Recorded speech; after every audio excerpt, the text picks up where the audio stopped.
You're listening to the Club Scene podcast, powered by Energia, with Ger Burke, Darragh Frawley and Maurice Hartery. Tough day on Saturday. It is so relentless. We've been involved in rugby over the years. Will it get a suit?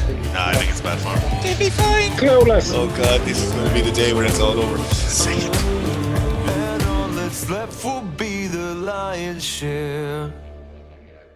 Good morning, good afternoon, good evening, and welcome along to the Club Scene podcast, focusing on all things Energia, AIL and club rugby in general. In this week's pod, we'll be reviewing the semi-finals weekend across the 5 divisions after an incredible Super Saturday across the country. We'll also be previewing the finals weekend to come, as champions will be crowned along with promotions and relegations to be confirmed. Oh, the drama. We'll also be speaking to UL Bohs men's director of rugby, Andy Lacey, as well as women's director of rugby, Fiona Reidy, ahead of a huge weekend for the club, that promotion playoff final against Sligo for the men, and the women's Energia All-Ireland League final 1:30 on Sunday afternoon live in TG against Blackrock. We'll have our Ace of Clubs update in association with Cal Apparel after another bumper weekend of games, and it has a 3-way battle for the title, while the hosts seems to be decided, with the King well and truly back at the top table. And as always, we'll have the usual hot takes, poor predictions and slightly above average humour. But before we get to that, I would like to introduce my co-hosts. A stellar return to senior rugby for this man's beloved Soda Cakes came to an end at the hands of Chuck's Spective Rangers in a semi-final thriller in the capital last Saturday. Both men were rumoured to have had semis themselves in the lead up to the game, with unconfirmed reports that there was a full-on foghorn scene at full-time down the Bective end. My God, we're scraping the barrel for these intros. Thomond under-20s most improved player 2007, and our favourite thing, the wing, Mr. Maurice Hartery. He is slightly delayed on duty tonight, and he will most definitely be back for the season finale next week, but we will hope to have him back this evening for Division 2. And a resounding win on debut for this man's UCC side has seen them set up a playoff final against an old Limerick rival this weekend. They really are the leagues that keep on giving, and if you could have bottled up last Saturday across the country, he'd sell club rugby to the Arabs and we'd all be millionaires. The self-proclaimed show favourite, Mr. Ger Burke. Berkey, there is only really one place to start, and we've been at this a long time, but we did have a conversation while I was on the way back down the road.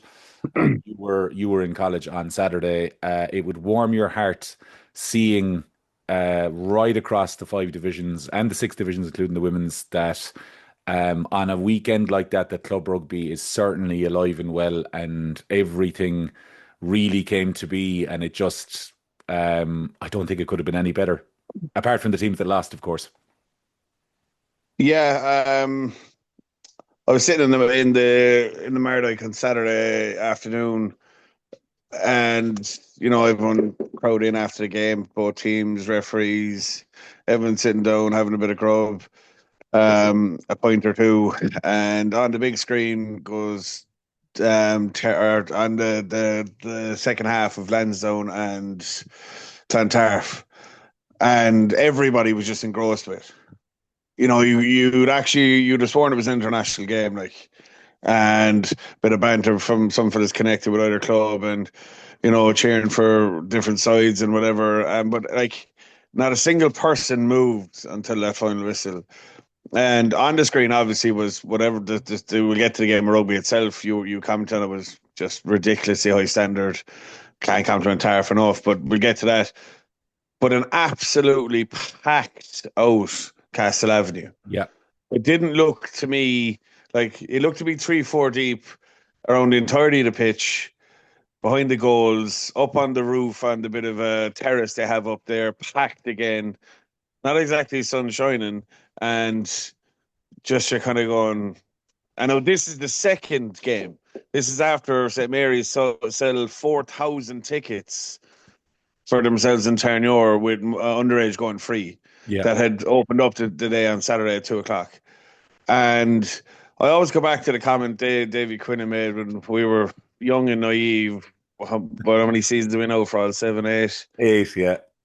8 years ago, and I was being a very angry, bitter man about the pro game this and the pro game that, and blah. And he always made the point, that everybody's got to forge their own way. And I very much think they're two separate entities.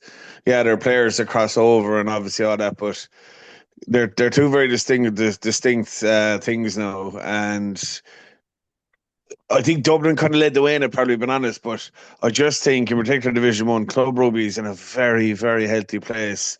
You don't have to do much to sell it now. People want to be there. It's the atmospheres in the clubs are fantastic. It's where people feel at home. People seem to be really growing back their growing attachment to their club, their family club. Even ourselves in the Mardock said a great crowd, a lot of neutrals down to see how UCC would get on, decent travelling support from Galway. Around the country, I just think the club game is in such a ridiculously healthy state. Like between the two games, the Clontarf Lansdowne, and then the earlier game with Chernewer Marys, you had over 7,000 people Yeah. in attendance. And that's with other games going on around Dublin and around the country. Like, I think was it a month ago, Rory Connor was making the point there was only 8,000 people at Leinster game. That's right. The last 16 game. Yeah. And like, Yeah, there was a tweet and saying there was only 8,000 people into a Leinster game. Well, we had basically 8,000 people split between two semi-finals in the All-Ireland League Division 1A. yeah, It's I know. remarkable. Yeah. And thousands more watching it. And people not there envious not to be there. You know what I mean? I just think so much credit due to the clubs and how they're conducting their business. The Marys, the effort they went to promote what they'd be doing for the day. Showing the games, making it a family affair, making it a day out, doing everything they can possibly to sell them their clubs. I just think, honestly, I don't know, do we deserve any credit for us, but I certainly think in the 8 years we've been doing this, the game and where the AIL has just improved tenfold, and I'm just so happy for it because I love it, you love it. But so you got the picture. I didn't know it was as adored as it is around the country. I just feel it's in such a brilliant place. Yeah, no, I think so, and it makes it all worthwhile doing. I think that the credit has to go to the club's volunteers, and on that point, many thanks to Kieran Noble and Bernard Jackman, who did a stellar job in the first game, Mary's against Terranure, and Birch had an article in the Sunday Independent yesterday speaking about exactly as you said with Davy Quillen forging their own ways, but the volunteers and the clubs that go about it and they get excited. And I often hear people say, oh, speaking to people in Limerick, they say, oh, we don't have what they have in Dublin. And they're alluding to economic differences, financial differences and whatnot. The only way that like 10 years ago, I was playing with Mary, 12 years ago, I was playing with Mary's. They were a team in mid-table in Division 1B. Terranure, at the same token, were very, very middle of the road team, and I say that with respect to the guys that were there because they still have a lot of great friends. But what you've seen is a connect now, and you've seen it. Steve Hennessy has been central, a catalyst within the school in redefining Absolute gentleman as well. absolutely, but redefining what they've done with that school, and they've got the connectivity in the club. So the heartbeat continues and it grows, and it's the same. And Sean Skean deserves huge credit. I know he's no longer with Terranure, but between the school there with Terranure and then going to the club. And I know what people are saying now, and they're going, well, they're private schools, Well, why not take a litmus test? And sorry, how it can only get better or bigger, in my opinion. There's two quick things that aligning schools and all this paneling discussions and all that stuff. If you have a derby in your league, it doesn't matter if it's Division 2C or 2B North or 2B South next year, put differences aside with the team you're playing against. Agree to a later kickoff, agree to have a captain's day, a ladies' day, and then reciprocate, because as you've said for years, these bars are the lifeblood of these clubs, and gate receipts aren't just going to cut the mustard on it anymore. So that's kind of one thing to really look at. And then in terms of where this goes from here is, and the way I believe it can get better is and I'd love people's opinion on this, because we've discussed it, Berkey, over a pint glass of wine a pint of wine in a pint glass, is that imagine you had the ability, let's say once a month, that one Division 1A game kicked off at 4:30, that everybody in the country from Division 2B North and 2B South, at the culmination, the end of their game, they went into their clubhouse, whether or not they're having a drink, and they sit down, and all of a sudden, you partner with the AnyScore app, and you say, here's the league tables, here's Ger Burke, who had a win today with UCC. Here's a little bit of post-match or pre-match. And then all of a sudden, you've gone to another level. You can have, whether or not you want to paywall it or you want to go on something along the lines of a season pass like the League of Ireland TV. But it's certainly the way that this has to go, because we're not going to be doing this forever. We know that. But it's the same thing we've been saying. And I think you need to make hay while the sun shines. And if you can at all make it better, then now's the time to do it. Because, I just think, there's 100% that avenue for us to expand this, and I said it to you before, we're like, it's never getting back on TV, but even I suppose you look at even boxing now, and DAZN and how it's kind of redefined the way boxing is done. Streaming is without a shadow of a doubt the future of this game. And it makes life easier because you don't need TV channels. You can just get online anywhere and connect to a TV, a screen, a projector, whatever the case is. But I just think, I was there on Saturday and I kind of had a glance around the crowd and I could see in certain sections there was Highfield groups. yeah, There was Cork On groups. There was a few Dolphin heads that hadn't gone to Clonmel. There was the Pres school lads were sitting in one section, the Christians lads in the other. There was a few Bandon lads down in another spot. And it just reminded me of, like, when you went to Munster games back there, what made it special was whatever about the size of the crowd and the atmosphere, obviously, but you knew everyone. yeah, And you walked in, and like going back to the 90s when you go to Garryowen and Shannon or Garryowen and Cookies or whatever the case was, everyone knew everyone. And yeah, you at least knew each other, you knew each other's faces and you knew each other what club they were. And now I think, that's probably what's lost in the pro game. You go to internationals, you don't really know anyone. You go to programs, you know a few, but that sense of community, that sense of belonging yeah. is really seems to be back again, and the crack is 90, and the slagging going back and forth between all the clubs and stuff, and the rivalries are really coming back. Yeah. And it's just so encouraging. I just think everything about it at the moment is so positive, and you're so right. Like, there's so many people involved in clubs around the countries that have had to redefine how they run a club. They've had to redefine their role and what they are, and they've had to not rely on the powers above. They've had to do it themselves, and a lot of them, most of them, volunteers. It's incredible. It's just fantastic, and long may it continue. Indeed, that's enough waxing lyrical for the time being. We might need to open a glass of a bottle of red or white to continue this at another time. But where you'll find us on email, theclubscenepod@gmail.com, and X, Instagram, TikTok, and YouTube, the Club Scene Podcast. We're on all good podcast apps and we're on iTunes, so be sure to leave a rating and subscribe to us. As always, we are once again delighted to say that this season's podcast is powered by Energia. Make sure to follow at Energia Ireland on Instagram and TikTok for more details. We will start in Division 1A, the semi-finals. I said they were going to be proper test matches with knockout fields. They did not disappoint. St. Mary's College in the 2 o'clock kick offered 20 points to 13 winners over Terranure College in Templeville Road. Daniel Lean, Connor Dean and Richie Bergen, the try scores for Martin McHugh's men. Mick O'Gara with a conversion and penalty. Adam LeGroux, the try scorer for Paul Parr's side. Chris Cosgrove with a conversion and penalty, and Casper Gabriel tagging on a penalty as well. 12 points to 10 at half time, Berkey. 5,000 plus in Templeville Road. The conditions on screen did show that it was glistening sunshine. There was a difficult wind, but the game had everything. It was a derby. It was physical. There was cards early doors. Terranure were in the ascendancy for times. Mary's were in the ascendancy for times. But ultimately, Mary's learned from last year in that semi-final. They take their chance. They've banished the ghosts, and they will take their place in the Aviva Stadium this Sunday coming for what promises to be an unbelievable final. Yeah, massively so. I did just get the feeling with Terranure going into it, Paul coming in after the departure of Gareth Spencer, probably with a couple of rounds too late to really make the impact and mark he wanted. That it was, there was glimpses of a Paul Barcoach side in them across a couple of weeks, and I thought when we played them, we could see that. But and I even said it to myself afterwards, they weren't where I would expect his team to be with just certain things, and I think they will be licking their lips at the prospect of keeping that team together, or the core of that team together, and having a crack next year. Mary's were the informed team, sitting top of the table.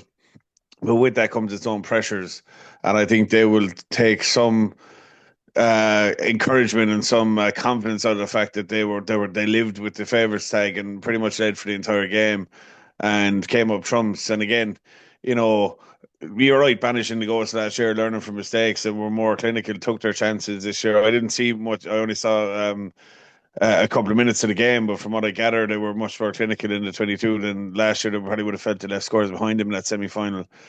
Um, but yeah, look, coming to this week, we'll get to that a little bit later on. The pressure is on.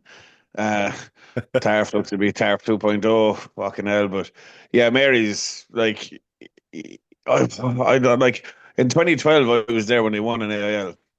I was up there when they were presented with the trophy.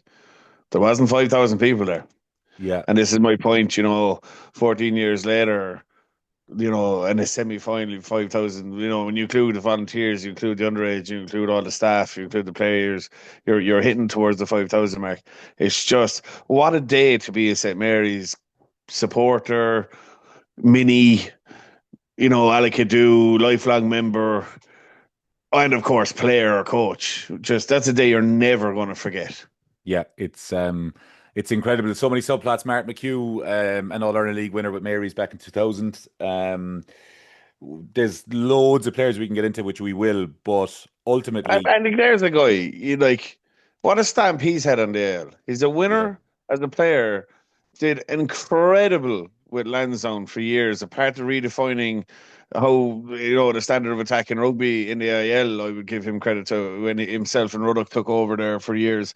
Did a couple of stints with the Irish clubs, finished up at Lansdowne and went to Mary's, his old club, kept his graft for the game, and has done an absolutely amazing job there.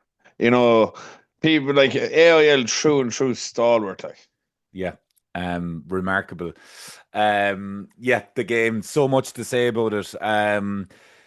I suppose the big point, Berkey, before we move to the final preview after the Clontarf game, obviously, is that they only came up from Division 1B 24 months ago, 2 years ago, and they're contesting a Division 1A final on Sunday. So absolutely remarkable. Belvedere in 20, I want to say 11 or so, or whatever year it was, they won it from Division 1B. You remember that really weird year? No, they lost. They went to the semi-final in 2010, but lost in the semi-final and then won it in 2011 when they were up there. Correct. Sorry, I was a little bit off, but I remember who you're talking to now. Absolutely, yes, Berkey's party piece.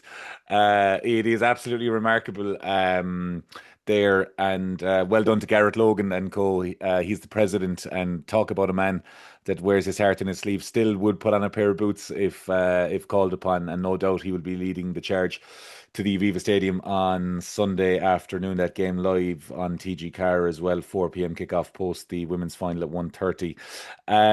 That was the first semi-final at 2 o'clock. The second semi-final saw Clontarf win 39 points to 28 over Lansdowne and Castle Avenue. Fionn Gilbert, Jordan Coughlin, Hugh Cooney, Dan Magner and Dylan Donnellan, the try scores for Andy Wood's men. Juan Bukes with a brace, an unbelievable performance from the second row from Bukes. Bobby Sheehan and Barry Fitzpatrick, the try scorers for Declan Fassbender's men. I was lucky enough to commentate on this game with Adrian Darcy, and we were in the tin shed at ground level. I cannot begin to describe to you from literally the first kickoff in the game to the 82nd or so minute when the whistle went. The collisions were frightening. The physicality, the no inch or quarter given. We said it a couple of times. There was I have no problem in saying I was grimacing a couple of times. Very, very happy to be in a gantry position, but the skill level. It's funny. It's funny you say that, Franz. I remember who was said to me a couple of weeks ago they didn't think the Con and Turner game looked great. And I said, "But Jesus, at ground level there live, it really was. It was really physical, really enthralling, but it doesn't often sometimes translate on the stream. You could see on the stream the physicality on Saturday, so that will tell you what it was like when you're there. You know what I mean? It's usually double. It was remarkable. But in terms of the game, Lansdowne played with the wind in the first half. Not sure if they won the toss. they set out their stall good and early. Reminded me of that Lansdowne team from last year that came into the semi-final. Do you remember the big win down in Cork? And then they had the Yeah. really, really good performance in the semi-final. They lost 17-14, but that was the score at halftime. It was 0-0, but they set out their stall very, very well. Huge credit must go to both Mark Flanagan and Mick Carney, as well as Fionn Gilbert and Bukes in the second row. And apologies if it wasn't Bukes running the lineup, but the variation that they showed in a game of chess really did open up. So Tarf through Gilbert throwed a lot to the tail, couple of peels, had Donlan coming around. He'd throw past to either Cooney or whatnot, but it was very interesting to see. Peter Maher was an unbelievable game breaker, came off injured, made 3 or 4 line breaks. You're talking 40, 50 metres that were there. But Lansdowne would have been very, very happy with that opening 30, 35 minutes. And then Clontarf had a real purple patch towards the end. We're in the ascendancy in the scrum. Ivan Soroka was excellent as well. I thought Keane Davison was very consistent as the man in the middle. But it goes back to the point, Birkin, the thing I want you to come in on, and you probably do it more in the final preview, is that when Tarf got into the 22 of Lansdowne, they just scored. That was it. They came away with 3, 5 or 7, and it was just remarkable to see. They scored 1 or 2 tries from outside Fionn Gilbert's first try. As I said on commentary, he will claim that started in his own half, but he wins a ball at the tail of the line out around the 10-metre line inside the Lansdowne half. A couple of phases, they get an outside edge, and he just ends up running an arc line. And because they've taken ball and quick ruck, the Lansdowne defence can't really get ready. And Gilbert, it looks like he strolls in, but it would just show you the power that's there. And that's something I wanted to ask you about, is that you've witnessed that power firsthand this season. They got a lot of bodies back, but that's really, if Marys are to be able to stop Tarf, that's their power game. It's easier said than done. Their power game and easy entries to the 22 are going to be 2 things that have to be addressed in a Tuesday night meeting for Marys. Yeah, and I sometimes I think we sell Tarf short, that it's power, it's set piece, it's whatever. I thought they were, from what I saw of the game, I thought they were fucking unbelievable on Saturday. Yeah, I couldn't say that, you see. At times unplayable. There's no times going, how do you beat them?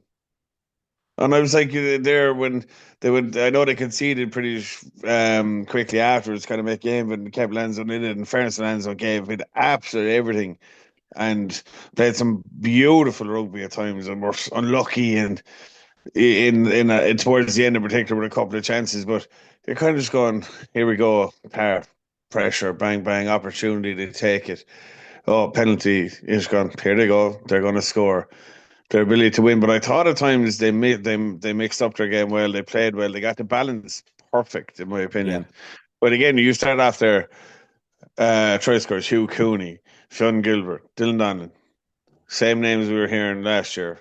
Maybe not Hugh Cooney a few years ago, but you're hearing Dylan Donlan and Fionn Gilbert for I don't know how long. And definitely Dylan Donlan, it feels like, for the last 30 years, even though it's not that long. Consistency of team selection. These guys know each other inside out. They've been in the trenches together. They've been in the wars together. I think they're adding layers to the game all the time, but never go too far away from what they're good at. What they're good at is beating the shit out of you, applying pressure, being ruthless, getting into 22 and not leaving until they score, making you work so fucking hard to score, making you feel like, it's almost impossible to get over the line. Just squeezing the life out of you, and then all of a sudden coming up with and moving the ball beautifully and playing some exquisite rugby when you're kind of waiting for a couple of punches, and they move the ball wide. They're exceptional, and I'll be honest, I would have said I thought Lansdowne were the informed team going into it. I wouldn't have read anything really into their performance in Cannes. I think they were saving themselves for this week. I thought they turned up and played. Only they'll know whether they're happy enough. Well, obviously, they lost, so they're not going to be too happy. But I thought, I wouldn't say that Lansdowne didn't turn up. I would say that Tarf were just superb, and would probably have to be favourites going into this again on the back of that performance, because it was just, I know you were there, Faz, you know more than me, but I Oh yeah, I think they were absolutely immense. The one thing that I would like to address though is, and I spoke to people in Templeville Road. I was on the phone on the way back down the M7, and I spoke to both Clontarf and Lansdowne afterwards, and they're obviously Clontarf delighted, Lansdowne deflated. The fact that it's a 6-day turnaround to play in the final on Sunday, I know it might be a difference in the stadium rental in if Leinster have a home semi-final against Toulon in that weekend, but I just think that with better planning. We saw 2 years ago. I know, maths isn't your strong point. Hello, welcome, for all. But is it not an 8-day turnaround instead of a 6-day turnaround? Well, considering, sorry, it's the week after. The week after. Good evening, Mr. Hartree. Great to hear your dulcet tones. But I'm just. I would know that voice. Well, no, I'm not no strong point. The reference though that was made was that the final, the Clontarf Terranure final 3 years ago, I think it was round 18, week off semi-final, week off final. But anyways, I digress on that. Clontarf are going to be incredibly... So your point being, you think for the sake of the quality of the game and for the fairness of both clubs in it, that a 2-week build-up would be better. I think that the week, because I'll put it to you this way, that you would have seen last year with Con, after that semi-final that she had against Mary's, bodies were absolutely battered. You have to head back up the road. Yeah. Then, did you get a whole lot done in terms of a training week? I'm not saying you get a hell of a lot of contact done, but you came back down and played the final on the You get very Sunday. little, I'll say. You get very little contact done. I would agree with you wholeheartedly. I also feel as well, because the semi-finals are becoming such occasions and the pressures is in there, I do feel for the players, like I guarantee you none of the Tarf lads had a point Saturday night. No, and that I know that both. And I know that's probably a silly thing to say, and you won't care, but like they're the Mary's boys. The Mary's lads should have been able to, enjoy that occasion a little bit more if there was 2-week gap. Yeah. I agree. Well, I would personally very much agree with that. Yeah, on that point, the Mary's lads did have a beer watching the Lansdowne Clontarf game on the Yeah, big but I guarantee screen. it was a beer On the big, two, maybe. yeah, exactly, a 0-0. Drink responsibly on the big screen. Dan Goggin has never drunk more than 2 beers on Saturday night. Yes, so with that, Mr. Morris Hartree, can you give us our Ace of Clubs update? And then obviously the game of the week. I'm coming for you, Miles. The game of the week is the point. What about him saying you didn't enter? I thought he didn't enter. Yeah, it's all mind games, man. I'm playing social media. Tom has a lot to answer for. We're going to take it up with him after this. There was a few perfect scores this week, is what I'll say. Let me just get it here now. So I'm only going to call out the perfect scores because there was 5 of them. So well done to Kevin O'Flaherty from Nina, Matthew Henry from Athy, Matthew Early from Sligo, Sean Scriven from Crosshaven, and Aidan Henry from Athy as well. What's going on there? Both got all 5 got 21 points. Perfect week. You say Sean Scriven? Yeah. Oh, boy, Scrivsy. He works for the RFU, actually. He cheated. Yeah, I probably did. So that in the host then, Frawley, you got 19. Out of 21? Yeah, Berkey, you had 17. And I had 14. Out of 21? Yeah. I had 14. Out of 21? So overall, that leaves it. There's a bit of a small gap now at the top. We'll go top... Where do we go? We'll go top 9, right? Nippy Kinsella, Connor Nesbitt, Porrick, Nippy Kinsella, Terranure, Connor Nesbitt, UL Bohs, and Porrick. I assume it's Nesbitt as well. I think it is, Rod. From They're UL brothers. Bohs, 360. They're tied on 360. We've Matthew Henry from Athy, 362. Kevin O'Flaherty, Nina, 363. Tied with Dean Fanning from Garryowen, 363. You've Colm O'Donnell, Homeless, 364. And you've the 2 Cavan lads, Rory Gleeson from Cavan, 365, and Ruan MacDonald from Monkstown, 368, with 1 round to go. Ruan MacDonald has been as close to He's been there, yeah. After he gave it to you down in Moyross as well. What a man. Yeah, and Moss, can you confirm there if there's 6 the nearest AIL team to Cavan?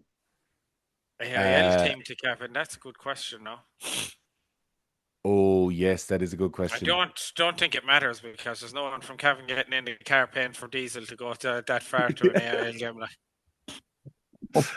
Jesus. Yeah, he's back, baby.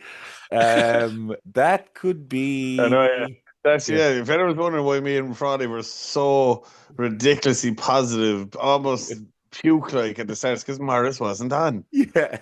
Hold on, I'm Googling it here now. So can you confirm, Mass, if there are, say, 6 people who tie at the top, they all get a free set of jerseys from Calipar? No, it will go to a tiebreaker. Oh, there's With 24 jerseys in the set. They all get 4 jerseys each. yeah, exactly. I actually haven't even thought that far, to be honest with you. Yeah, Just don't tie, like. yeah, just don't tie. Just don't share each other's answers. Don't hold your breath for the timing either. So we will have our ace of clubs out for the final weekend of the season, which will have all the games included, and then we will be announcing the winner on next week's show, the Champions Corner, provided everyone is still How friends many after points that. behind you on my mass? Oh yeah, sorry, the host. I should have called that out. Frawley, you're 41st, 335. Solid. I'm 67th, 67. I was hearing that in school for the whole fucking year. 315, and Berkey, you're 71st, 311. So it's not over yet. And I released a barrage of abuse show as well there when I thought you didn't enter. I have your message screenshotted, waiting for this. Outstanding. Points this week, surely. No, I can't do that. Okay, the Energia All-Ireland League final, men's, kicks off at 4 p.m. this Sunday, live on TG Car. Jerburk, St. Mary's or Clontarf, with a quick synopsis as to why, please. Oh, fuck. Mary's was my selection pre-Saturday. Oh, Saturday evening, Sunday, all of today, I would have said Clontarf. But now that I'm here, sitting here, gun to my head, I just feel Mary's, and I don't know why. Maybe that's the romantic in me more so than logic. And you are romantic. You're a fool to back against Tarf, but yeah, just there's maybe it's the fact that they won the school senior cup, and we know the people. I'd love for certain people up there to win it again. I think the likes of Steve Hennessy and co, like you said, and a lot of good people up there. Not that there isn't part, but I think it would mean a lot to a lot of people in Mary's to do the double. I think it'd be really special, but my heart is saying Mary's, my head is saying Tarf, so I'll go Mary's with a late penalty or drop goal to win it. Oh, Maris Hartree, same question to you. Yeah, fuck. I was going to pick Tarf, but you're after getting me with the romantic side of it there, Berkey. I was just looking at the scores there. Like, Mary's have beaten Tarf twice. I know we always say this. They beat them by 11 points first game of the season, 4 points. Last game of the season, when realistically there was probably not a whole lot on the line. Can you see a club beating Clontarf 3 times in one season? That's what's playing in my mind, to be honest with you. Hasn't done in my recent memory now. Yeah, and Tarf have the experience of going to the Aviva, in a lot in recent times. It's new to Mary's. So on that basis, I'm just going to pick Clontarf, I think. Yep. You're always ever talking me out of my selection. Yeah, it's I think it's one of the most evenly matched finals. Yeah, I would agree with Foddy, yeah. That we're going to see. I think Tarf have a slight upper edge in the scrum. I think that Mary's, through Mark McHugh, have had exhilarating attack. I take Ger Burke's point that Clontarf have added an incredible layer of expansive attack to their game. Not that they didn't have it, but again, their power game with that is very, very difficult. But I think the two key men in all of this are Conor Kelly and Conor Dean. the out halves for both sides. I think that Connor, Exceptional players. I think Connor Kelly, I said it on Saturday on comms, he just has this, for number one, he has the experience of the finals, he's experience of winning finals, he's experience of losing finals. He just seems to have that extra second on the ball. He's playing with a guy with a lot of confidence. And Conor Dean is the captain. Again, we're romanticizing about it, but when you look at Conor Dean's try against Terranure at the weekend, there was a little bit of Johnny Sexton on the wraparounds and the loops and where he scores in as well, just with the way he ran. And I know when you go back to 2012, Mark Sexton came back from an injury, a bad cruciate injury, if I'm not mistaken, and scored 2 tries in the game that you were talking about, Berkey, to beat your Munsters. And then when they won it, you can't look at stars aligning. Clontarf would be the first team to go back-to-back in 20 years since Shannon in 06. Mary's would be the first team to win it since whatever it was, 2012. So there's a lot of that stuff. But I'm going to say... I think that back-to-back motivation for us is huge because if any club really deserves this further consistency over the last 10, 15 years, it's Tarf. They've been in more finals than any other team. Like they're just relentless year in year out. I think the year against Terranure will sting, where they were in complete control for 30 minutes and then it just all went wrong. Yeah, Caelan Dooner's 30-point final. Yeah, and I think it would mean a hell of a lot for them, and I think that's going to be a huge factor for them. And you're right, Mass is so right. Like they've got Jesus, when the pressure comes on and you look around the huddle and you see Dylan Donnan talking, you see Sean Gilbert, you see Connor Kelly, you can't just help but fucking feel, these guys are going to get us there. Well, you see Ronan Waters, Greg Jones, Miles Carey. Yeah, and in terms of talent, yes, but in terms of AIL medals, exactly. It's not the same, Marissa. But I said I'd stick with my Colin Mary's. I just think that even from to both sides, I actually genuinely don't. I would have no problem seeing either captain lift the trophy. I have so much respect for both clubs, both sets of players, both sets of coaches, and I wish you the best. And I hope to God you enjoy the day because they're truly special occasions. I was involved with one last year, and I have to say, I was overjoyed. I was quite emotional at Bananas when I got to the Aviva last year, just the whole occasion of it, as somebody who spent his entire life looking at it on the TV. So to both clubs, best luck to you both. I enjoyed the day, and whoever wins it, you'd have earned it. Absolutely, 100%. I'm calling extra time. You know what? That just crossed my mind. Yeah, I'd love it more. Bring in more entertainment. Yeah, exactly. Make sure to enter our race of clubs on time. Last time there was extra time for all year and results. 5, 4. Shannon Clontarf, 2009. Where?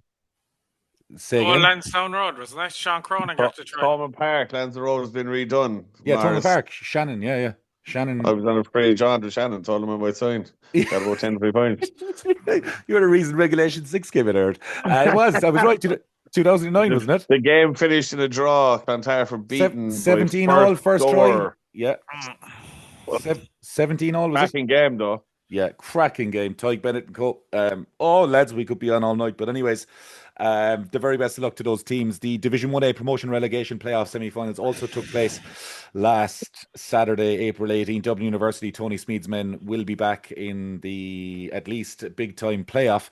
There were 32 points to 21 winners over a superb Estonian side in College Park. What a season it's been for Paul Pritchard and his men. 200 AIL caps for Pritchard, with Estonians some going there, but Tony Smead's Trinity 32-21. They will face off against UCD, who were 35 points to 24 winners over a gallant Garryowen side in the UCD Bowl on Saturday afternoon. Garryowen ahead at half-time in that game, but losing 35 points to 24. The try scorers, Charlie Maloney, Daniel Hurley, Paddy Clancy, Dune Maguire and Tomas Quinn, Sean Sexton, Brian Fitzgerald, Max Klein and Finn McCall, the try scorers for Mike Sherry's men. Trinity's try scorers, David Walsh, Johnny O'Sullivan, Oscar Cawley, Hugh Goddard. Estonians tries through Ollie Clark, Bradley McNamara and Josh Eagleson. Remarkable games there, lads. A colours game to look forward to this weekend. Trinity finishing second in the table, Berkey, behind Old Wesley. We spoke to Morgan Lennon and Co last week, but Estonians giving as good as they got, a very big account, a huge account of themselves, ridiculous record in coming from 2C to 2B to 2A to 1B, and within, on another day, 80 minutes of a shot to 1A is no disgrace. But the Trinity of old prevailing, and they will face off against the UCD side that didn't have it all their own way against Garryowen in the UCD Bowl, but came up trumps in the end. So Eamon McMahon's men had a decent performance in round 18 against Terranure. But much like the Division 1A final, a colours game in the Belfield Bowl, if they can bring whoever was on Twitter back in 2 or 3 years ago, coupled with I've gone blank now. What do Trinity call their place in the Den? It's not the Den. The pit. The pit. The pit. Yeah, the pit. That's going to be a visceral atmosphere on Saturday afternoon in Belfield, Berkey, is it not? Oh, it is going to be highly intellectual banter. Yeah. It's going to be top drawer stuff now. Where does your dad buy wine? Yeah.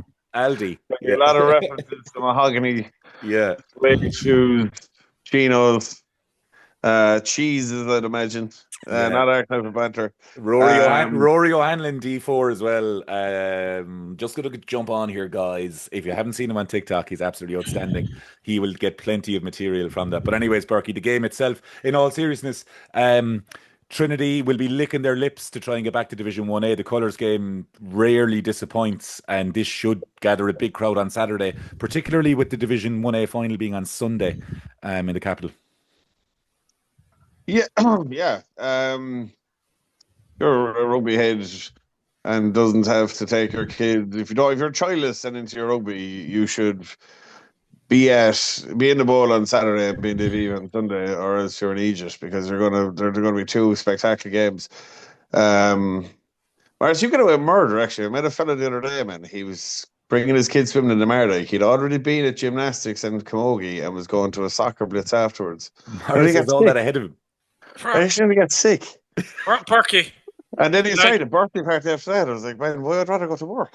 Berkey, do you know who their father is? Like, absolutely useless at sport. Like, it's absolute. I'm wasting my time bringing him to anything. Like, yeah. Bowling out to Supermax. No, that's all coming, unfortunately. Yeah. But yeah, sorry. So if you are in the stage of your life where you can actually do whatever you want on a Saturday, divorced or childless, you should be in the bowl on Saturday, and you should be in Aviva on Sunday, maybe even a couple of points on both occasions, because they're going to be crackers. Trinity UC is going to be top drawer. There's going to be a huge crowd, and normally a colours game lives up to the billing, usually on a Friday night. But we'll take it on a Saturday. I hope it gets the crowd it deserves. I hope it gets the weather it deserves, because there's two teams going to throw it about. UC had a job to do and got it done convincingly. Job done, say no more about it. Physically turned up in a big, big way. When I gather, set piece did a massive job. Scrum in the final quarter was huge. Trinity, if they started the season in November, if they all started, say, maybe December even, I think Trinity finished top. From December on, we're probably the best team in it. But a slow start probably cost them top spot. And I know that you won't take offence to, because they won't give a shit because they're already in 1A. But coming down the home stretch, Trinity were the informed team in 1B, and very nearly caught Wesley. And I think they will be full of confidence going into that game. Yeah, without a shadow of a doubt. A massive congratulations and well done to both Instonians and Garryowen on a brilliant season. We hope that your Saturday and Sunday rollover was everything that you desired. A big congratulations as well to the Instonians crew that travelled down on the train. Great to see all modes of transport being used from Belfast down to the capital. They had a great day out, and we're very complimentary of the hospitality received in Trinity on Saturday afternoon. Ger Burke, in one word, UCD or Trinity on Saturday afternoon for a place in Division 1A? Trinity. Morris Hartree?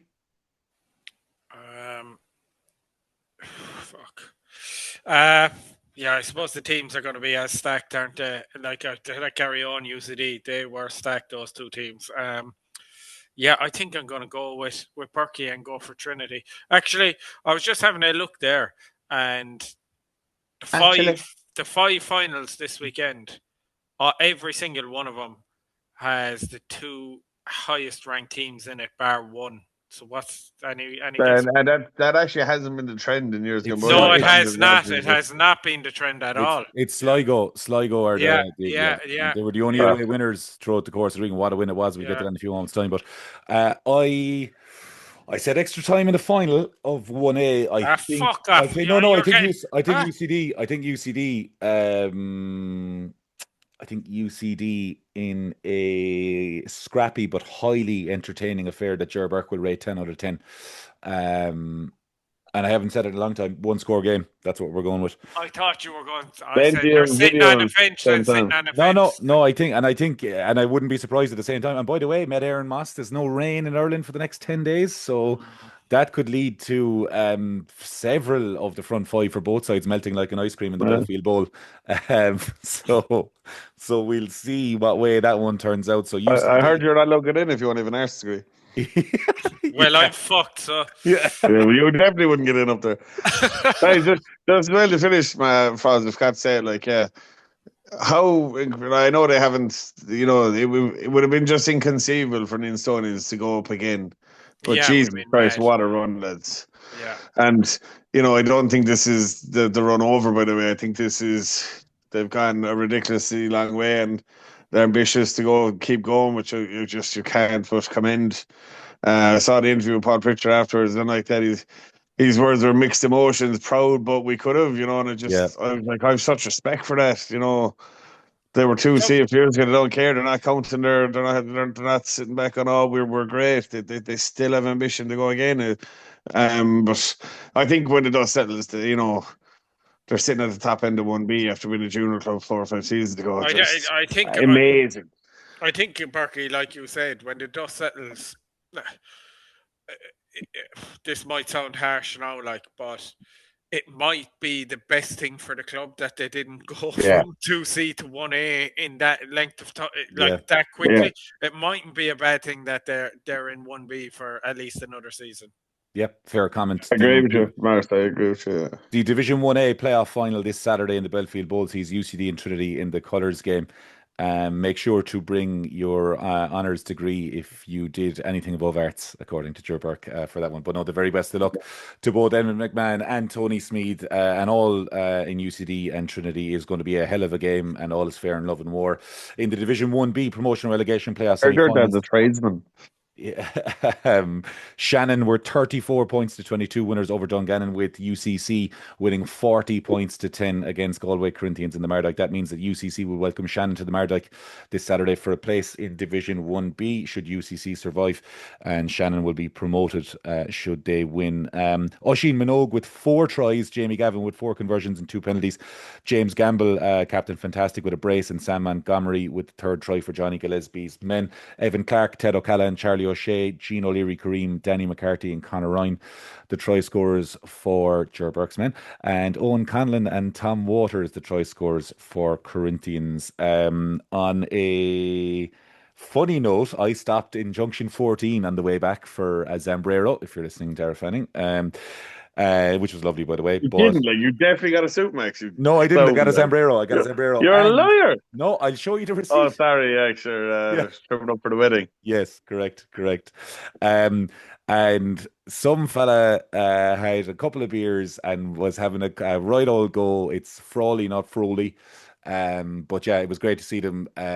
Even though they'd lost, there was a couple laughing and joking, and they were all mincing into Supermax. But what a season that was for Dungannon, having been promoted from Division 2B to 2A, and brought Shannon very, very close, and were in 2nd place, hot on the heels of Barnhall for large parts of the season. So well done to them. But Shannon, through to that final. UCC didn't have it all their own way in the first half, Berkey, but pulled away in the second half, and a bigger test lies ahead this Saturday.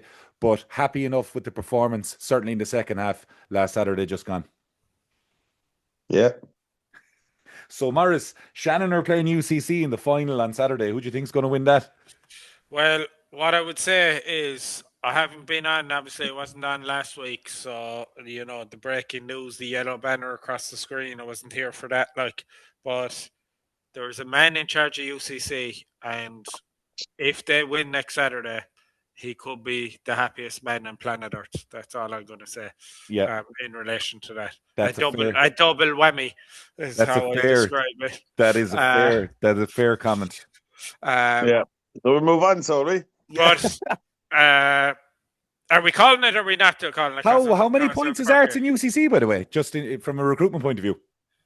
It was about 300. We're trying to get it down to about 6.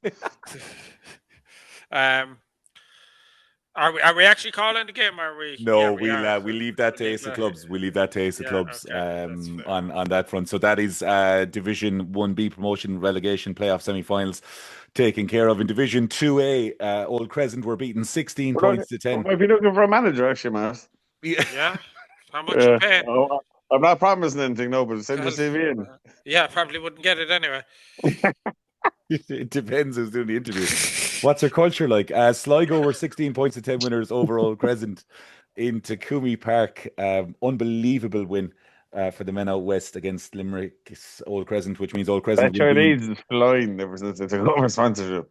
Will be in Division 2B South next year, and UL Bohs had a cracking 27 points to 15 win over Clogher Valley on the UL 4G pitch, which means UL Bohs will play against Sligo. We'll be hearing from Director of Rugby Andy Lacey in a few moments' time. I'm delighted to say that joining us on this evening's Club Scene podcast powered by Energia are both the men's and women's Director of Rugby with UL Bohemians, Mr. Andy Lacey and Fiona Reidy. You're both very welcome. Andy, if I come to you first, it's been a hell of a season, a huge promotion final against Sligo this weekend. What's the feeling like in the camp? Good. It's been a very enjoyable season so far. I suppose in a couple of years that we're going to be building towards an opportunity like this. Our kind of coaching team has been pretty cohesive over the last couple of years, but getting Simon Malone in the start of the season and just brought us on that extra level. So it's been a very enjoyable, exciting season, I have to say. This opportunity, I suppose we've been trying to get there for a couple of years, as every club is. I suppose this juncture we've been down the other end, sadly, for a couple of years. Last year didn't quite make it, so it's nice to get that opportunity. But it's been, on and off the field, I have to say, it's been one of probably the most enjoyable so far that I've been involved in anyway. Great to hear. Fiona, another stellar season for the women's, culminating in part of the doubleheader this weekend in the Aviva Stadium. We've seen the women's game go from strength to strength, but nerve-wracking semi-finals and a cracker awaits against Blackrock. The feeling equally in the women's camp is one of excitement, I'd imagine. Yeah, absolutely. It's been a challenging season, really, with a lot of players called up to Celtic Cup and Irish action, which is testament to the work we're doing on the ground at the club, and we're delighted for the girls, but equally challenging then in terms of trying to maintain a winning streak the whole way through the season. And to be fair, we had a lot of seconds players that stepped up and did absolutely amazing work for our first team to get us again to the Aviva. So it's great. Yeah, incredible stuff. Just a reminder for our listeners that there is a doubleheader this Sunday, April 26th in the Energia All-Ireland final. UL Bohs will face off against Blackrock at 1:30 with Clontarf and St Mary's at 4 p.m. Tickets can be bought, on irishrugby.ie and on Ticketmaster as well, so get them. The weather's to be good, and the price of a pint in the Aviva won't be as expensive as the Six Nations weekend. We'll move the focus, obviously. For people that aren't familiar with UL Bohs, Andy, you're obviously Director of Rugby with the men's. Fiona, you're Director of Rugby with the women's. But Andy, can you kind of just give us a feel for the work that goes into a cohesive structure, both financially and maybe how it would work on a season-to-season basis, particularly with how successful both the men's and women's sides have been this season to date? We're probably there's probably only one of 4 clubs nationally. I suppose we would have WIL and AIL. And up to recently, probably only been 1 or 2. So, but we've been there, thankfully, through to the success of the women's side for a good few years. And up to 2 years ago, we wouldn't have added a DOR on the women's side. So, Fiona coming in is probably reflective of the volume that needs to be done. It's probably just not feasible for one person to do it. It's such a growing role in itself over the years. But yeah, I'd say, look, Fiona will comment on this as well. I think myself and Fiona probably spent vast majority of our time trying to get the supports in place for coaches, for everything, the logistics around what entails 2 AIL teams within a club, which is, essentially volunteer based. Essentially, that's what it is. So I think we do a lot of that work behind the scenes, I suppose, to try and make it happen to facilitate coaches. But I can tell you, it's a it is a monster. It's a monster in itself, but having two AIL teams, traveling up north on weekly basis, buses, it's significant. And year by year, from since I've been involved, I think I've noticed that the bar has been raised year on year. I suppose on Fiona's side as well, they demand the best, and rightfully so. They've been at the pinnacle of their game for a long time, so they essentially want what's best for both teams. So we have to step up and try and facilitate that. But yeah, there's a lot involved, and DOR, I often joke it's a cool title, but after that, I tell you, it ain't so cool, and a lot of the other stuff and the basic stuff goes on behind the role. But listen, that's you put the love of Suez for it. You got to do the work, but so far so good. But having Fiona on board the last 2 years has been a huge difference to me, anyway. And Fiona, look, you've had a stellar career in the red of Bohs, red of Munster, green of Ireland. The semi-finals, I just want to touch on those again because they were covered on Irish Rugby Plus, but the game in certain aspects is going from strength to strength, but the league itself this season, do you feel that it's been improved upon based on last season? I think the commitment is there from the players and the clubs to drive standards and improve the game at a grassroots level. And I hope with the restructuring coming in next year, the league will be split. I think that is a sign of what's to come in terms of quality of games more frequently for the top teams, and then bringing the lower teams up to a level in which they can compete. But yeah, it's definitely promising, the plan for the future. I think with more buy-in from the RFU and from the provincial structures, we can definitely improve the game further. And I suppose for myself, coming from a background of high performance, I'm always looking for the best for our players at UL Bohs and the girls. And I always want more. I always want what A, the men have, and B, more. I want there to be parity, but I also want everyone to have a really good experience at UL Bohs and to come away from it thinking, God, that club cares about us and they want the best for us. Absolutely. The restructuring that Fiona's alluding to would be the top 5 teams in a Division 1 of sorts, and then the 6 to 10 would be in the lower sort. So we will bring you more on that as we receive it from the IRFU. Speaking of the restructuring, Andy Lacey, obviously the news came in the men's divisions earlier on in September, October, that there would be a restructuring, that 2B North and 2B South would go in. Not specifically speaking about your opponents at the weekend, but Sligo have also been very, very vocal that they wanted to be part of an All-Ireland league. What kind of challenges did that pose, and what was your initial thought when that announcement came in about the restructuring in the Energia All-Ireland League from next season? I think it's kind of a case of don't need to fix what's not broken, and it was nearly the opposite. I think the IL was far from broken. It was just just one of the best competitions in amateur sports in Ireland in terms of format and all that. So yeah, we were, as I think the vast majority of clubs were in support of retaining. We were absolutely the same, and that's coming from a club who were probably the only Munster club in our current league for the last 2 years. So we experienced a lot of the travel side of it that maybe there are a few pointed to from the reasons for restructuring, and I get that, but I think the vast majority of clubs in Ireland were willing to do what needs to be done for the travel to make that happen, and suck that up a bit too in order to retain the league. So listen, I remember nearly all the games this year where you went to clubs, when I was finishing sorting out Olin Daly's colour coordinated cones, cleaning Simon Staunton's boots or Simon Malone's boots, and getting Christy Neal a packet of fags. I'd often wander up to the pre-match function just for a bit.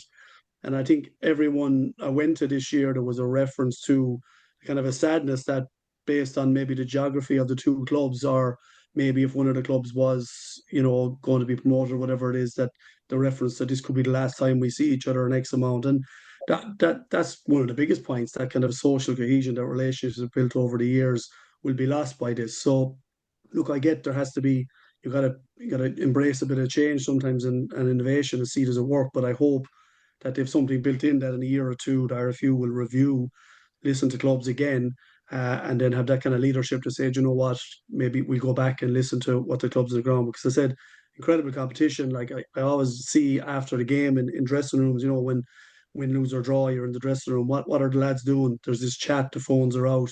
who won in who won in 1A, who lost, it's real kind of culture based stuff, and to be sad to see that kind of diminished a bit, I think. Yeah, no, fair comment. Fiona, obviously there was conversations, in the weeks over the last 2 weeks that there was potentially under 20 camps and whatnot. Rather than focusing directly on that, there have been challenges, and you alluded to it with the UL Bohs missing players because of Clovers, Wolfhounds, etc. But is there a way you would have approached that differently this season? And would you have a message for stakeholders and policy decision makers ahead of next season in order for a more cohesive calendar between the women's league and the pro game and so on? Yeah, I suppose a positive already is we've already sat down with Lynn Cantwell and her team around the plan for the AIL and how things can be done better. And that includes season structure and calendar. And while a lot is governed by World Rugby and elsewhere, there's definitely scope for better planning and preparation and organisation. So we have the best players playing AIL when they're available. And I think that's what everyone wants. Everyone wants players to be playing games. Players want to be playing games. And we want the best quality players available playing the AIL more frequently. Yeah, I think it's a very, very valid point. We customarily do quick fire questions before we finish. There was a couple of questions when I said that Andy Lacey was coming on to ask pot shot questions about a certain Johnny Lacey, who is a brother. But can I ask you, Fiona Reidy, first of your favourite Energia All-Ireland League memory? I think it would be winning the AIL in the Aviva 2 seasons ago, because it was my last season and it was just some way to go out. It was unreal. Yeah, you only had a couple of glasses of wine after that, I heard. And Andrew Lacey, who's the best Energia All-Ireland League or Insurance Corporation of Ireland player you saw back in your heyday, seen or played against?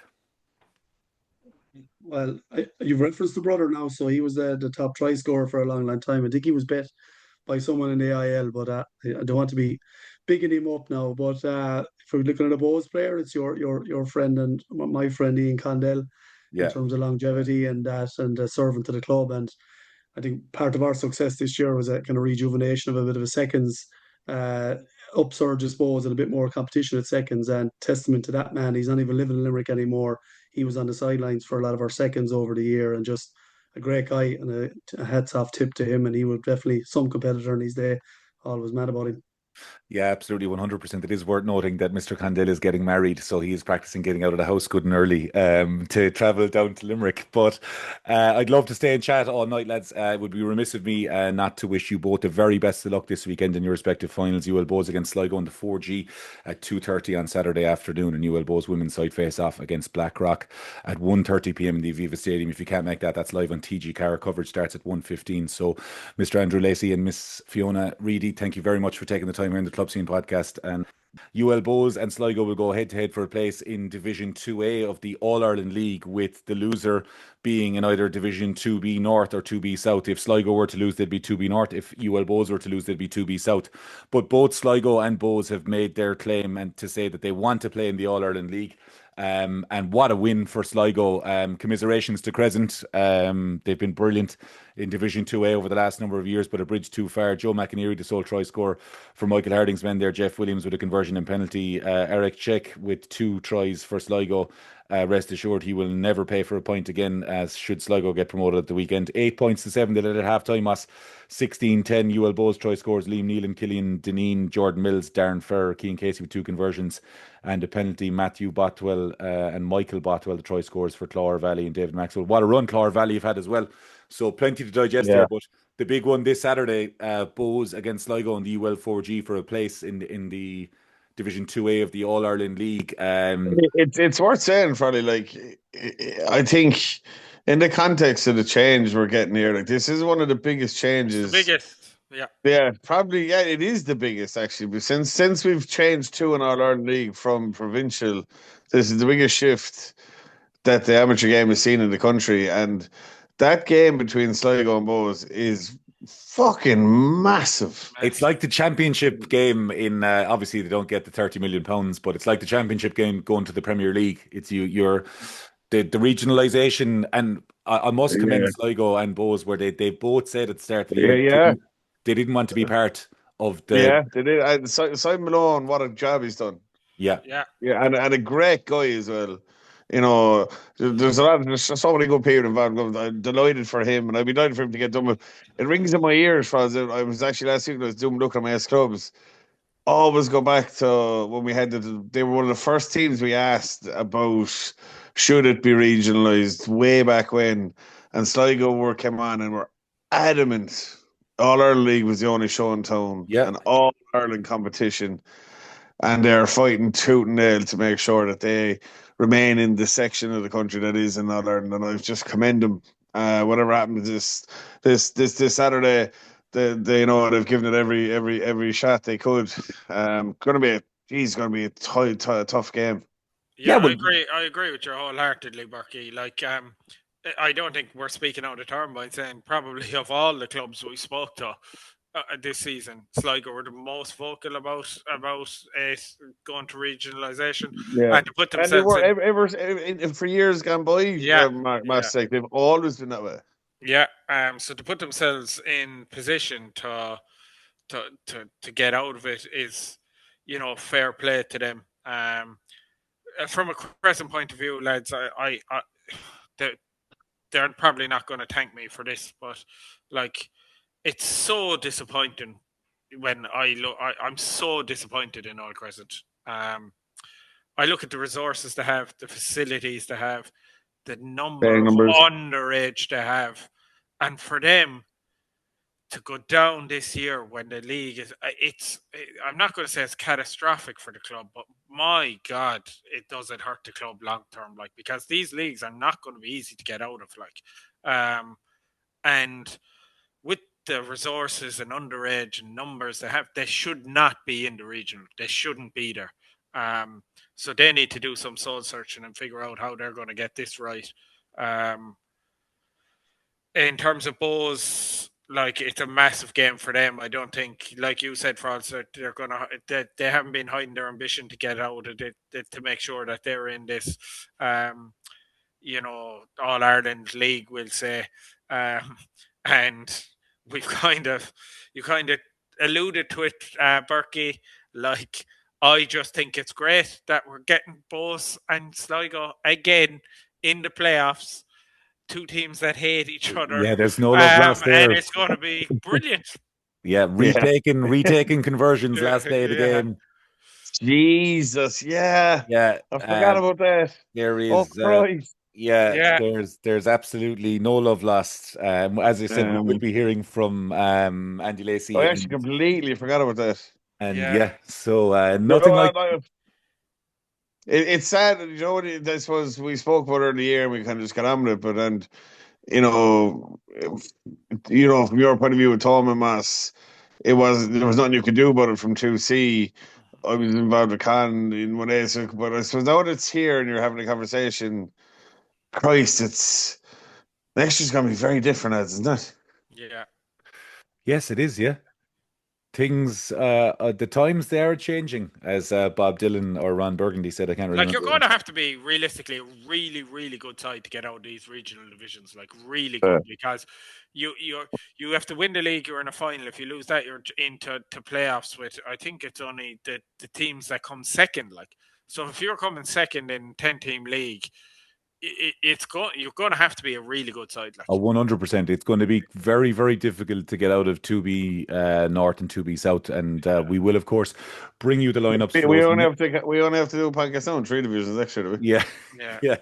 You can officially clock off and let me just do with North and South. Yeah, with 300 teams in Division 2B North and South, the under 12 division. I'd say if we got the numbers for Division 1A and Division 2C, Maris, it'd be a stark. Yes. Yeah. Yes. The final this weekend, in one word, Gerberk, UL Bohemians or Sligo? Oh, Jesus.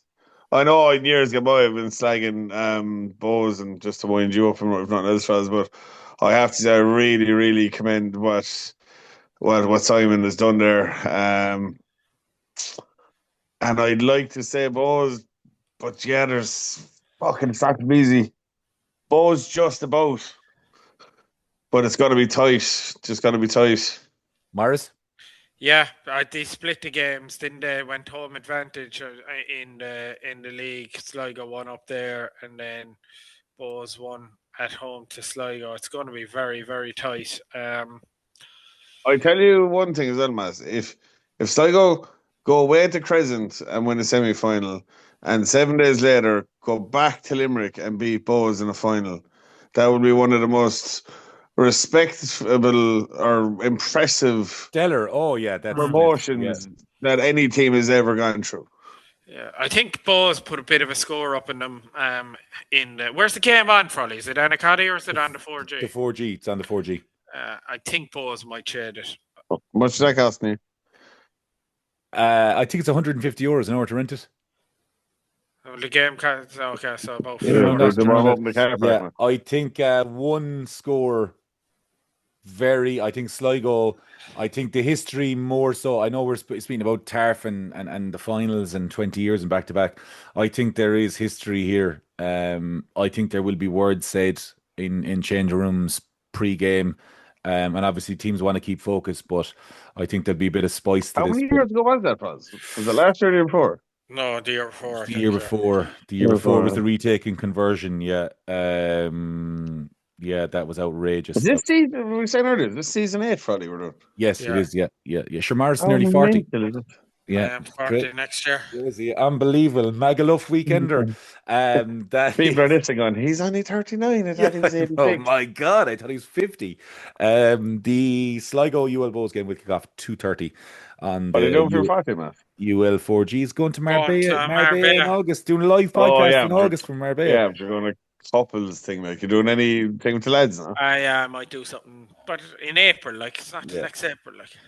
In Division 2C. There's definitely a horse race and event you have your eye on. No, I've done that. I was at the Grand National for my 30th and for my stag, so I won't do that again now. Nice. Bective Rangers with 21 points and 13 winners over Thomond in Energia Park, and they will face off against Clonmel in Ardguia, who were 44 points to 17 winners over Dolphin in the other semi-final. Clonmel try scorers Freddie Davies with a hat-trick, Henry Buttimer and Luke Hogan for Pat O'Connor's men, Sam Boyle, Craig O'Connell and Dara Buckley the try scorers for Dolphin. Bective Rangers through Bobby Holland and Chris Poole, Matt Gilsenan kicking conversion and 3 penalties, Sam Beran the sole try scorer for Thomond, Evan Cusack kicking conversion and 2 penalties. 10 points apiece at half-time, Moss, to both Thomond and Dolphin. An incredible season given the topsy-turvy changing nature where teams could have just, I don't want to say switch off and be disrespectful to teams down the bottom of the table, but both sides played highly entertaining, enterprising rugby, and the future looks bright for both of those teams. Yeah, I suppose Dolphin were the danger coming into the playoffs, the run of form they were on. They had gone to Ardguia a couple of weeks earlier and beaten Clonmel. Obviously, different situation in playoff semi-finals. They, that's, let's be honest about it, a bit of a baiting. But look, I made no secret about the thing being changed last minute, and Clonmel finished top of the league. In my eyes, they should have won the league because that's what it was like when it was started. So I'm quite happy actually to see Clonmel win, and I'm quite happy that number 1 and 2 in the division have reached that final. Just on that, I was speaking to someone today, not actually involved with Clonmel, but they were telling me that Clonmel had a French band going in the stand playing whole game long. It was supposed to be an incredible atmosphere down there. You have a bit of French, Berkey, have you? And they're going to be down there again for the match on Saturday against Bective, so something to look forward to. Outstanding. Absolutely outstanding. I learned my French from matching only if it was in horses. This in the Delboy. In terms of Thomond, look, it's been a really good season for us. First season in, obviously got off to an outrageously quick start. I think 25 out of 25, and probably didn't have the depth to keep it going. Not with the drinking you do. Exactly. Yeah. Had our chances at the weekend. I actually didn't. I watched a few bits and pieces on and off, but I didn't see the last couple of minutes. I think we butchered a 2-on-1 when it was 18-13. Allegedly, yes. Yeah. Allegedly, yeah. That would have put us 2 points up with about 2 minutes to go. But look, that's life. Pretty successful season for us. All jokes aside, man, and I know it wasn't spoken about. He took the foot off the gas. Like it was said in other clubs. Well, allegedly, but it did seem that when the news broke, that it took the wind out of him with Tolman's sails in a big way. Um, I don't. I can only go off what I've been told. Like, and the lad said it didn't. But ultimately, Berkey, it has to really, doesn't it? You know I what agree. I mean? No, I agree. Yeah. I agree with Birkin. I know, Uh, I know but it must, and that's why I said at the top, you have to commend the teams for going gun Keep it ho and going, yeah. those semi-finals. Because listen, it's a trophy at the end of the day, but like Bective and Thomond would have wanted to be promoted to Division 2B next year. They're not going to turn around and tell you otherwise. The same way as Dolphin would have wanted to been promoted, Clonmel would have wanted to been promoted. Anybody in that division that would have wanted to been promoted. So you would. I don't think there's any doubt that the two best teams are in the final, though. Do Yeah. you know what I mean? Yeah. Ultimately. Indeed. And yeah, it will be very interesting to see what way that pans out. Says Berkey, Clonmel home again with the French Clonmel band. in Ardguiha Yeah, with the with the backing band. of the French country band So versus if Chuck's Bective with Merlot. you're on the Merc Transporter, one of 35 Merc Transporters that are bringing the Bective supporters down. What cheese do you pair with a sunny but breezy day in Clonmel with French music? What wine and cheese goes with that?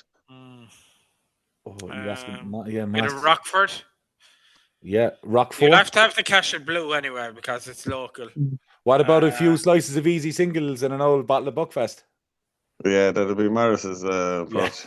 No, I love a bit of cheese. Yeah, I know. the Dada red wine is very nice, and then an old cheese board from Super Value.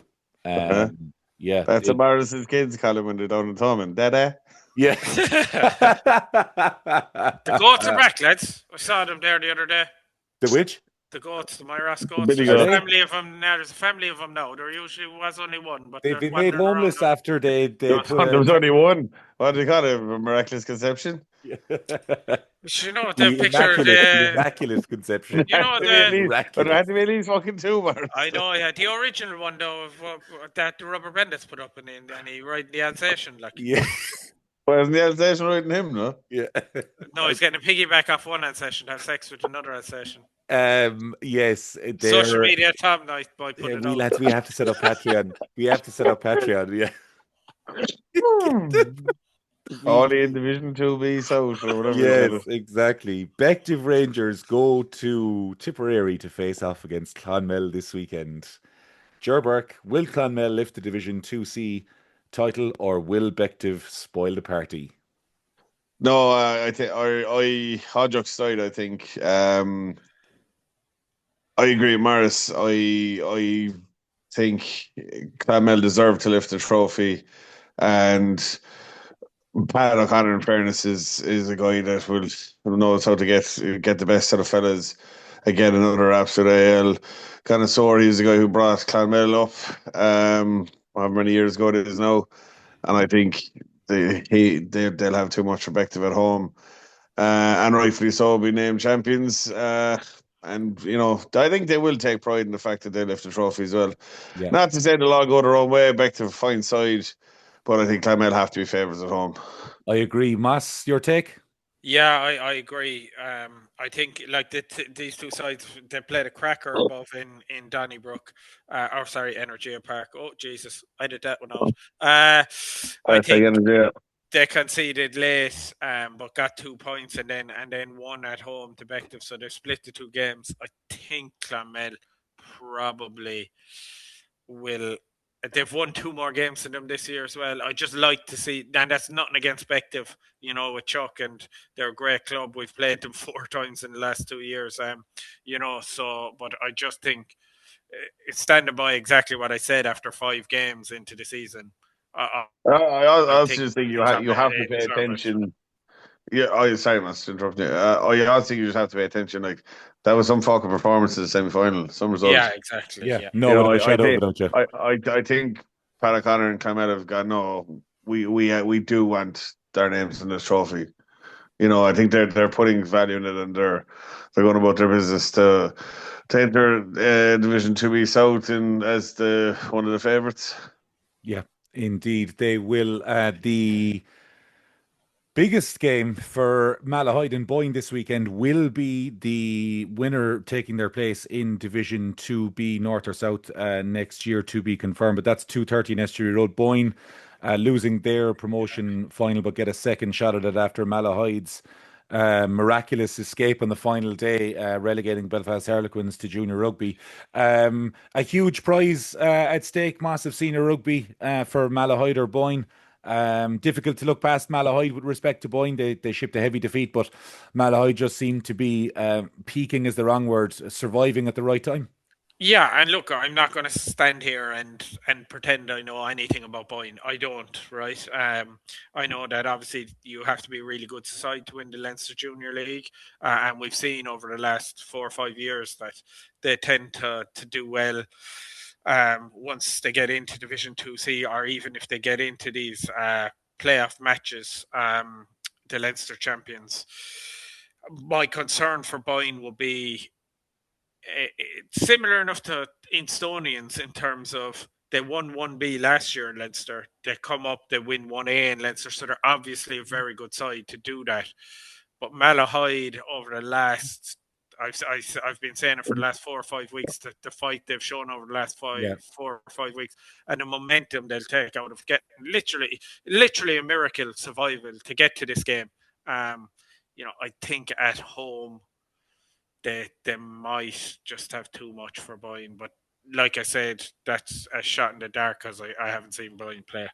Indeed, it is. Make sure to enter our Ace of Clubs on time for the final weekend of what has been a pulsating Energia. Normally, when you don't know anything, Marcy still very opinionated. Season, the final weekend of fixtures in the men's division this weekend, the Division 1A promotion relegation playoff final, UCD against Trinity in the colours game in the UCD Bowl at 2:30 p.m. Keep an eye out for BF Sports Analysis to stream that if you're not at the game. UCC and Shannon in a Munster derby with an incredible amount riding on at 2:30 p.m. in the Mardyke. UL Bohs in Sligo at 2:30 in the UL 4G pitch for a place in the All-Ireland League proper in Division 2A next year. The Division 2C final sees Clonmel face off against Bective Rangers in Ardguia at 2:30. Malahide and Boyne will face off to remain a senior club or become a senior club in Estuary Road at 2:30. And the big one Sunday, April 26th, Division 1A, the men's final, St. Mary's College against Clontarf. You can buy tickets on irishrugby.ie.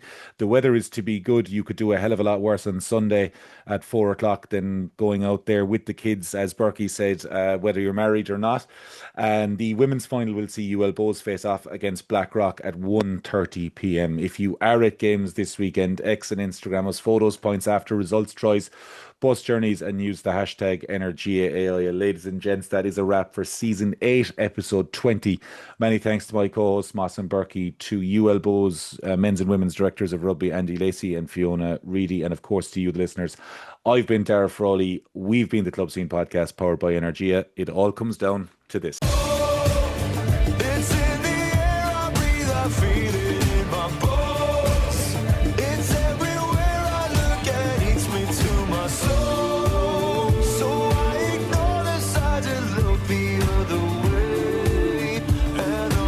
Left will be the lion's share.